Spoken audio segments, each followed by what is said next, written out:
I'm Patrick Lancaster, and right now we are in the Kherson region of Ukraine, and we are currently at one of the biggest wheat farms in the whole region. We're going to talk to the owner about what the situation is with the war, how it's affecting his business, and what he expects to happen in the future. Now, the Kherson region is under control of Russian forces for months now, and it's interesting to see how the Russian control here is affecting the agricultural industry. So we're going to show you what the situation is here, unedited, just the facts from the people that live this situation. And we're also going to have a look around the farm as well, and just show you what the situation is here in the agricultural industry of the Kherson region under Russian control. Please like this video, share it across all social media, comment below what you want to see in additional reports in the Kherson region. And remember, we're totally independent, crowd-funded journalists. You can support our work with the link on the screen or in the description. Меня зовут Олег, это наше хозяйство. У нас земельный банк 1000 гектар, с них 550 посеяно озимыми культурами. В принципе, урожай уже в течение месяца будет. Мы уже готовы к сбору, комбайны готовы. Думаем, что мы уберемся. Дизель закупаем потихонечку, то есть все понаходили, будет все хорошо. Но хозяйство, история хозяйства, была купленная территория, и потихоньку предприятие начало набирать землю в аренду. То есть мы начали выращивать урожай, сдавать, получать за это деньги, увеличивать арендную плату за землю, и люди начали сдавать, и так у нас земельный банк увеличивался. Что хочу сказать по работе по зерну с Украиной. Украина нас практически по зерну не обижала, и это правда. То есть точки сбыта были очень хорошие, это было выгодно, рентабельно. Потом, спустя где-то годик, начали потихоньку появляться проблемы с удобрением, начал расти дизель, ну, естественно, и поднимались цены на зерно. Как будет сейчас и дальше, если здесь будет Российская Федерация, как здесь будет, ну, мы не знаем. Хорошо будет, плохо, это не нам решать. Но, в принципе, мы на это все посмотрим. Если будет выгодно нам работать, что-то нам будет оставаться, то будет смысл работать. Ну, если не будет смысл работать, то пускай оно зарастает тогда земля бурьянами, как говорится. И что вы могу... What can you say about the Ukrainian government as far as the situation goes right now with, for example, Zelensky? What do you think about him as a president? Что вы думаете о Зеленском как о президенте и вообще ситуации на Украине последние 3 месяца? И вообще 8 лет тоже. Ну, я за Зеленского лично, я ходил, голосовал за Зеленского, потому что он, ну, пообещал очень много. Да, было видно, что он делал дороги, то есть, ну, потом, спустя 2 года начали увеличиваться налоги, то есть, я так понял, что пошли одни обещания, а толку, начал газ увеличиваться, цена на газ, начали подниматься коммунальные услуги. Я не политик, но новости мы смотрели. Сейчас мы смотрим новости, вот полк Азов показывает. Просто когда первый раз показали, что в людей там нацистские наколки, мы думаем, да, поймали какого-то там, может быть, наркомана или кого-то непонятно, кого там с наколками, думаем, ну, таких ненормальных людей хватает. Но когда начали показывать, раздевать, ну, людей татуировки, для меня это, не только для меня, наверное, это шок. Просто пускай Зеленский, Арестович, все объяснят людям, что это такое, это вообще, что это было. Ну, как это так, люди с свастикой, ну, для меня это очень, ну, лично я получил очень большой стресс после этого, как увидел. Пускай просто объяснят всем, что это было. And as far as Russia goes and Vladimir Putin, what are your opinions on how they've acted in the last 3 months?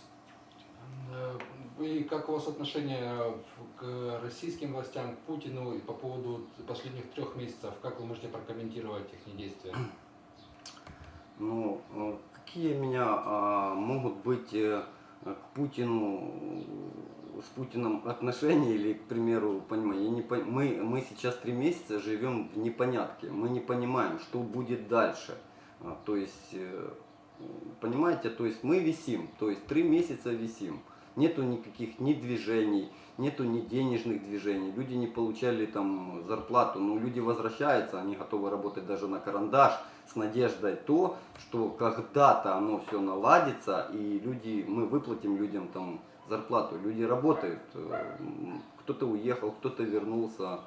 Ну, по мнению тех, кто уехал, вот общаются, в моем понимании, что там не сильно крепко их ждут. Пока есть деньги, то люди там как-то живут, а денежки закончатся, и я думаю, что они никому там не нужны. Ну, это сообщение, что люди говорят, что не все так просто там, что все беженцы там их ждут.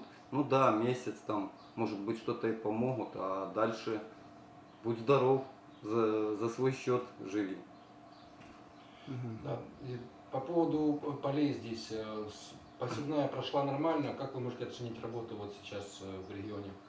Ну, посевная, смотрите, посевная здесь практически не сеялись, мы тоже не успели посеяться, мы оставили все на поры.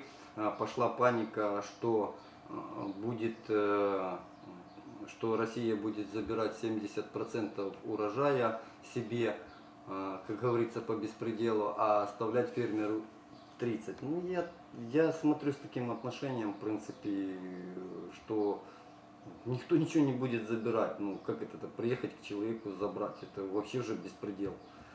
Я думаю, что будут какие-то военные администрации, люди будут жаловаться, и я надеюсь, что рейдерства и захватов таких не будет.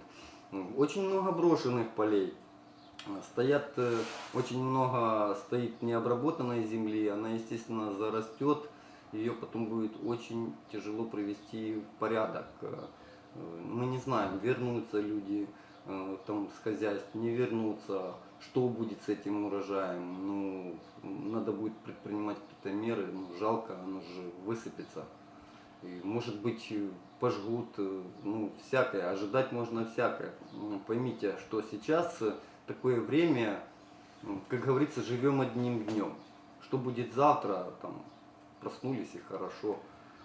Ну, надежды, что будет все хорошо, как говорится, надежда умирает последней. What do you think about the future for Kherson? Do you think Kherson will become part of Russia, or do you think there's a chance it could go back to Ukrainian control? Как вы думаете, о будущем Херсона, будет ли он частью России или, возможно, есть вероятность, что он вернется на Украину? Ну, это, конечно, сложный вопрос. Понимаете, как говорится, есть политики, есть Путин и есть Зеленский.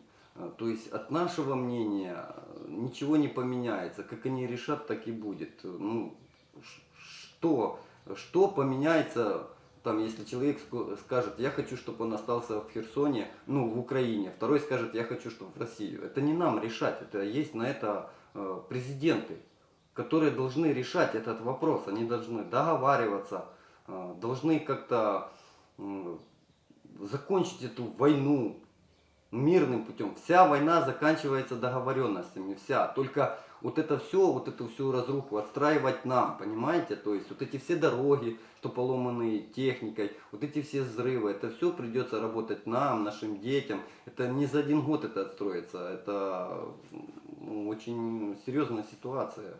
Это не хихи-ха-ха, это взрывы, это жертвы, это куча неприятных моментов. Okay. По поводу вашей работы, какие сейчас самые насущные проблемы, чего, может, не хватает, то есть, что бы сейчас помогло вам, возможно, или у вас все под контролем относительно вашего хозяйства? Может вы расшириться уже готовы? Да мы готовы расшириться, мы потянем и 4000 гектар. Мы, как поведет себя руководство, то есть как при Украине выигрывали там земли, государственные земли, только тендера, определенные люди. А такие мелкие хозяйства, ну повезло, выиграл. А все дяди, у которых большие чемоданы, они проезжали, решали эти вопросы, и земелька отходила. Вы же посмотрите, заедьте в любое хозяйство, где есть с иностранными инвестициями, сколько у нас земли, а сколько у них земли. По 50 тысяч гектар, по 10 тысяч гектар. И техника там вся кредитная, джандиры. Да. Мы, чтобы купить комбайн, мы работали 5 лет, чтобы на него заработать. Ну, мы вообще, сейчас проблема была с топливом, но начало на рынках появляться топливо, то есть дизель появляется, цены уменьшаются, это нас радует. Но есть проблема с деталями на импортную технику. Машины все стоят, но мы их боимся даже выпускать, предлагают работу. Ну, вы поймите, сейчас где-то что-то поломается, где его брать. Она будет просто стоять на дороге. А время-то такое, могут и танки ехать, могут и стрелять, и поймите, тоже отпускать водителя, ну как-то страшновато, одного непонятно куда. Это там 2-3 еще можно выпускать машины. Ну, как говорится, хочешь не хочешь, ехать придется, работать, потому что это не выход с положения, стоять постоянно. Вы же понимаете, колеса крутятся, на счетах увеличивается.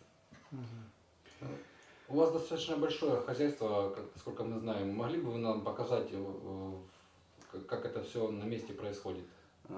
Ну, на ваши слова, что у нас достаточно большое хозяйство, у нас по сравнению по Украине, которые есть хозяйство, то у нас вот такое хозяйство, маленькое.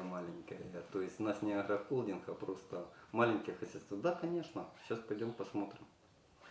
Спасибо. Можно сказать, что это? Это пшеница. Ага. Это старый урожай еще остался, он почти полный склад. Сол. Семечка осталась, кукуруза осталась. Куда ее реализовывать, мы еще не знаем. Вот видите, набираем мешки, возим людям, продаем, ну, закупаем на этот дизель. У нас есть емкость под дизельное топливо, заправочная станция, сейчас я вам ее покажу. Сливаем туда, потом заправляем трактора, комбайны и выходим в поле работать. Вот такие вот дела. Сколько здесь тонн урожая примерно? Ну, наверное, еще тонн 700 осталось. Тонн 700 еще только пшеницы. Полный склад семечки, сейчас мы вам покажем, что мы ее сложили в ремонтный цех, где ремонтировали машины, потому что ну, перемещаем, освобождаем склад. Пшеницы будет в этом году очень много. Поля красивые стоят. То есть, ну, смотрите, вот, ну, зерно, говорят, что изымают, никто ни у кого не изымает. Чтобы там приехали и нагло загрузили зерно, ну такого не было. Все зерно лежит, я вам сейчас покажу, оно все на месте. То есть не было такого. Да, заезжали к нам танки, когда проезжали, ну ничего страшного. Никто нас ничего здесь не разрушил, вот, то есть никто там такого страшного нам ничего не делали. То есть мы посидели, потом начали работать, нам помогли с дизелем. Человек, я его знаю, приехал, говорит, почему вы грустите? Мы говорим, да нету дизеля. Он говорит, да мы привезем вам дизель. Мы думаем, да, наврал. Нет, через 3 недели он нам привез дизель. Мы, конечно, были удивлены очень сильно, что нам бесплатно привезли 6 тонн дизеля. Это, конечно, колоссально. И Да. кто это? Да, Рома, вот он стоит. Ага. Военный корреспондент, то есть завез нам дизеля, и мы начали работать, обрабатывать. Класс. Что это? Это мы готовим склад под закладку нового урожая.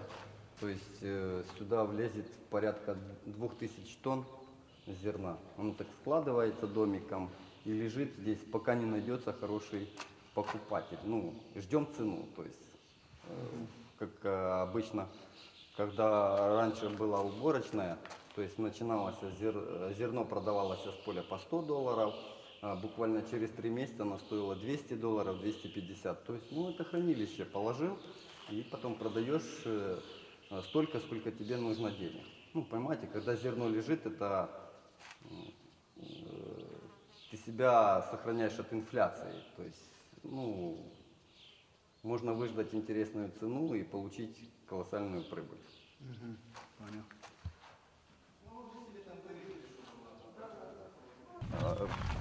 Сейчас вы увидите, ну, вот ферма. Вы задали мне вопрос по животноводству. Выгодно ли там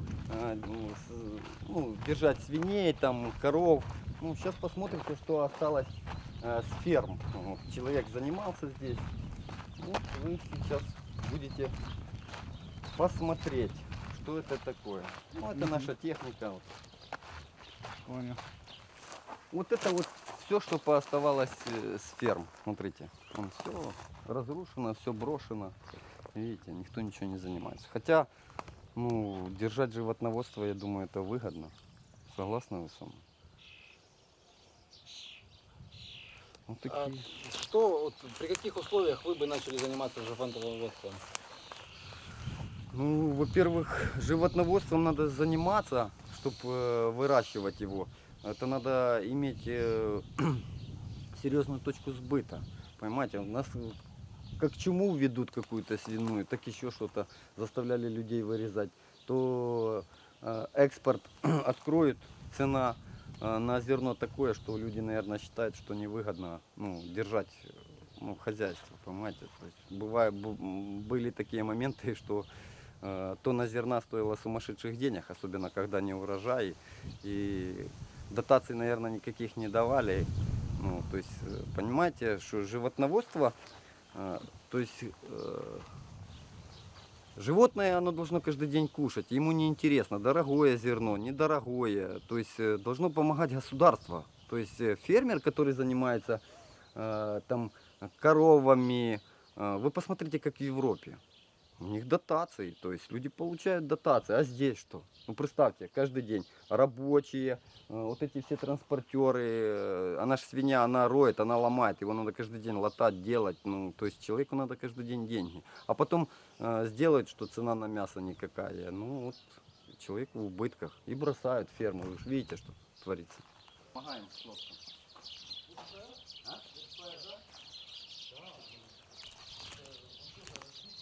А что это? Это комбайн, импортный комбайн. Вы задавали мне вопрос, что нам не хватает. Ну, вот я вам поясняю, не хватает деталей. То есть не хватает деталей на комбайне. Мы его лепим с чего-нибудь, лишь бы уже там старое ищем, ну, лишь бы собрать, чтобы оно отработало. Ну, в принципе, мы своими ручниками перебрали, все перепроверили. Он работает как часы. То есть уберет, все уберется. Сколько гектар планируется убрать этим комбайном? Ну, где-то 2500 гектар. Мы еще себе уберем, еще и людям поможем. У кого нету комбайнов, то есть мы еще и поможем людям убрать. Сколько рабочих есть? Рабочих? Да. Рабочих хватает. Люди возвращаются. Водителя, он можете спросить водителя сейчас, готов ли он ехать работать на машине. Идемте спросим человека. Скажите, представьтесь, пожалуйста, какая ваша профессия, чем занимаетесь? Я Спрунчан Дмитрий Петрович, водитель. Занимаемся перевозками зерновых культур. Да. Как сейчас обстановка у вас здесь в регионе? Возят ли зерно? Куда возят? Но пока никуда как бы не возят. Как Почему? будет только в связи с военными действиями. Никто никуда не везет. Ну как бы пытаемся что-то вы- делать.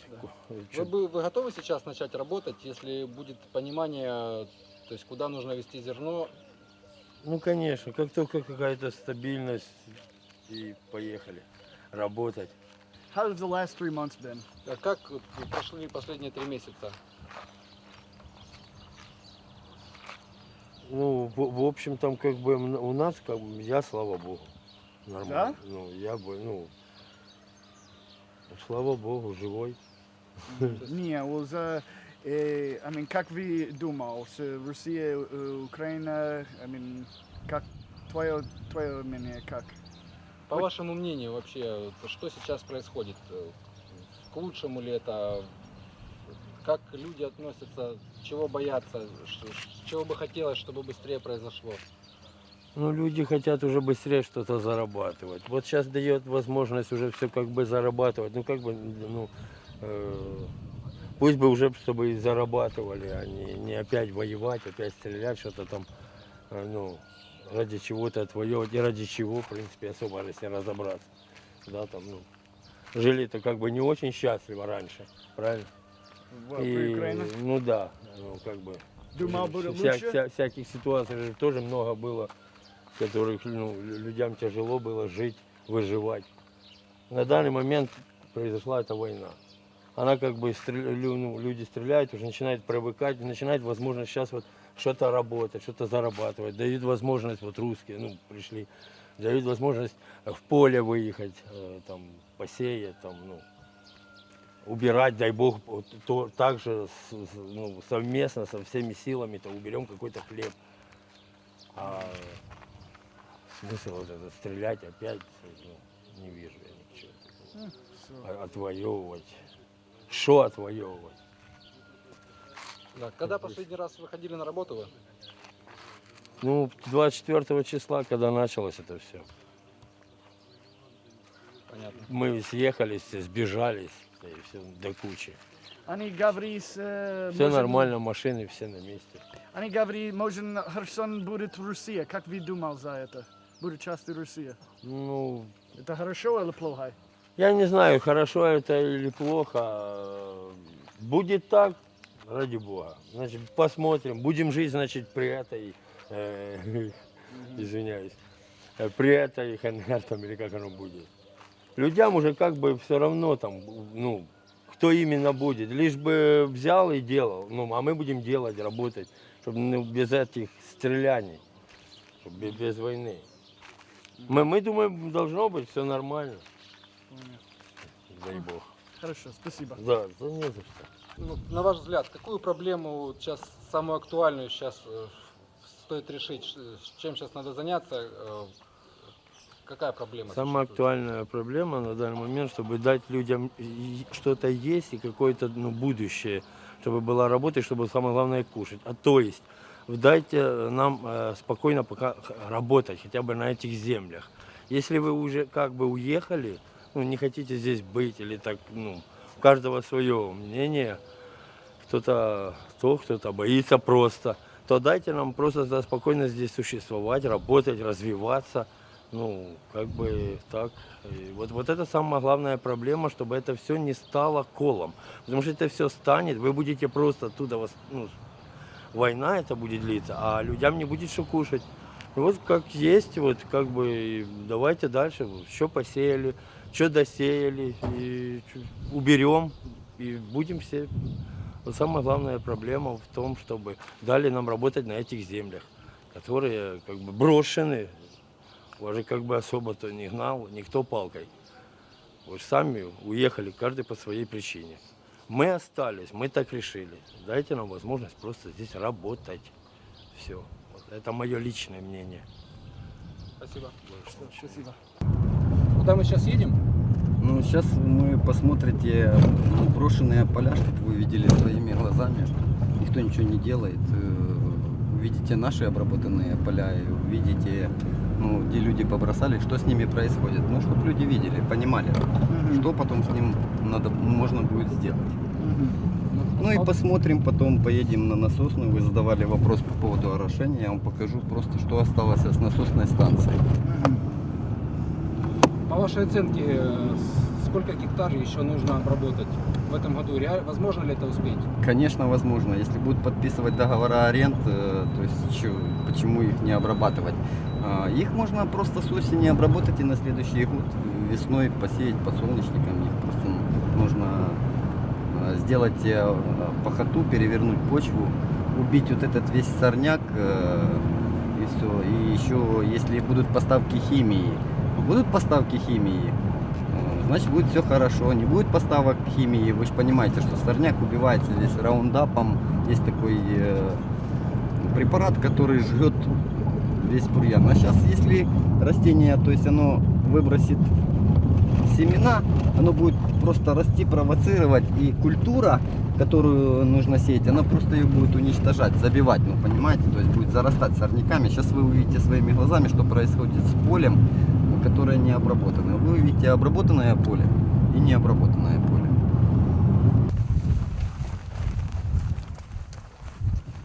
Да, она стоит черненькая, то есть мы убираем траву. Это вас, да? Да, это наше, да. Это уже сейчас будет оно опять обрабатываться, то есть убиваться будет весь сорняк, оно будет черненькое стоять. Потом под посев сеем мы пшеницу, и будет очень хорошая пшеница после паров. То есть земля отдыхает, и будет урожай на следующий год просто космический. Удобрения уже сюда внесли, сейчас трава убирается. А это вот рядом, смотрите, поле, где фермера его бросили. Теперь сделайте разницу, да, что будет. Посмотрите, какие сорняки. То есть они вот начали были обрабатывать и перестали. И вот смотрите, что будет происходить с землей. Вот попробуйте ее потом, дать ей толк. Это нереально, просто, нереально. Вот так, если не будут их отдавать в аренду, оно будет стоять, разводиться сорняк, и это будет, вы понимаете, это не будет фермер получать прибыль, не будет государство получать прибыль с налогов. Будет уменьшаться приток зерна, подсолнечника. Есть интересный вопрос. Как за война? У вас есть проблема, земля, мина, или как это? С Переведите. минированием были проблемы? Да, были проблемы. Мы обратились к военным, они сначала нас не пустили, потом разминировали наши поля, а у нас поля находятся в другом селе, и то есть потом запустили нас в этот самый, без всяких проблем, на работу.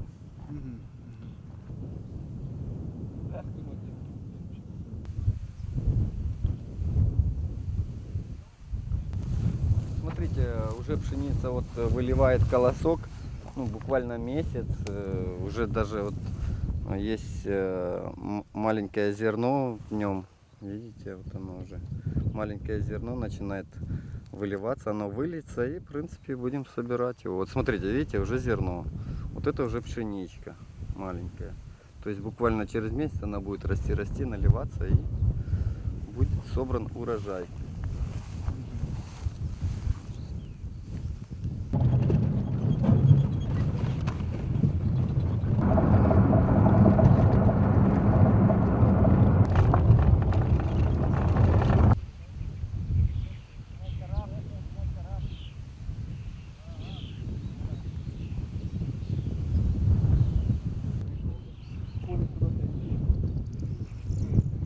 And there next to the river is the old irrigation system, which is very dilapidated, doesn't function anymore. So we're going to have a closer look and see what the situation is with it.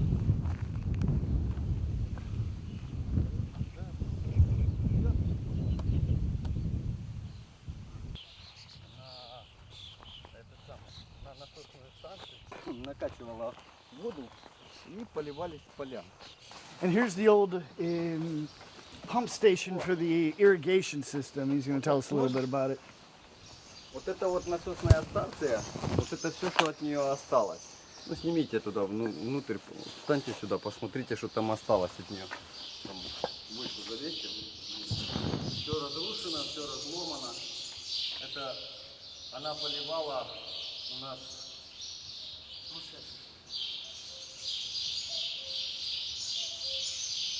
Станция, вот этот человек ее сохраняет, тоже председатель, у него хозяйство, он ее сохраняет, она ему досталась. Вот это отсюда с речки качала вот эта насосная станция водичку, и смотрите, по вот той трубе, труба, там большая такая труба. Сейчас я вам покажу.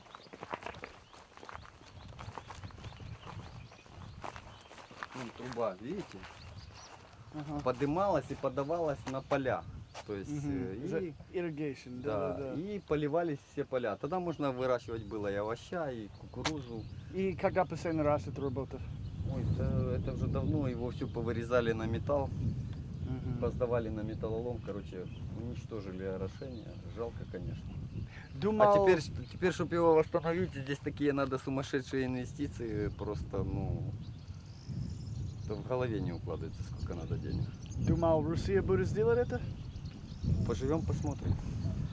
Ну, по вашей оценке, сколько гектар можно будет засеять овощами, если здесь будет полноценно функционировать эта система? Да, здесь тогда, когда будет функционировать система, тогда овощами можно сеять столько, сколько сможешь обработать. Самое главное, овощам нужен полив. И получается, за время последних 20 лет этим здесь Никто не занимал. Ну, конечно, ну, а как, ну, вы поймите, эта пшеница, она растет, если там, к примеру, пшеницы получаешь на багаре, ну, не на поливной земле, там 5 тонн, 4 тонны с гектара, а на поливной можно получать до 10, до 9 тонн с гектара. Ну, то есть в 2 раза эффективность повышается. То есть можно не набирать тогда там 5000 гектар. Достаточно будет 1000, и если будет орошение, здесь работы хватит всем. All right, you've had a look at the agricultural industry of the Kherson region. And it seems like they just need to take the water from here and get it to the a proper irrigation system to really expand the ability to grow much more things than just wheat here on this farm and other farms. They need a real irrigation system to get the water to the locations where it needs to be to grow different types of fruit, corn, like he said. So this was a look in the agricultural industry of Kherson, and you've seen it from the people. He told his story, he told the Kherson story.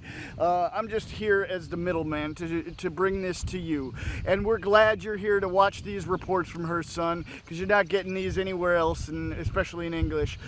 So let's show the world these stories. Please like this video, share it across all social media, comment below what else you want to see across Kherson. And again, remember, we're independent crowdfunded journalists. We're only able to do this with your support. So please like this video and support our work with the link on the screen or in the description.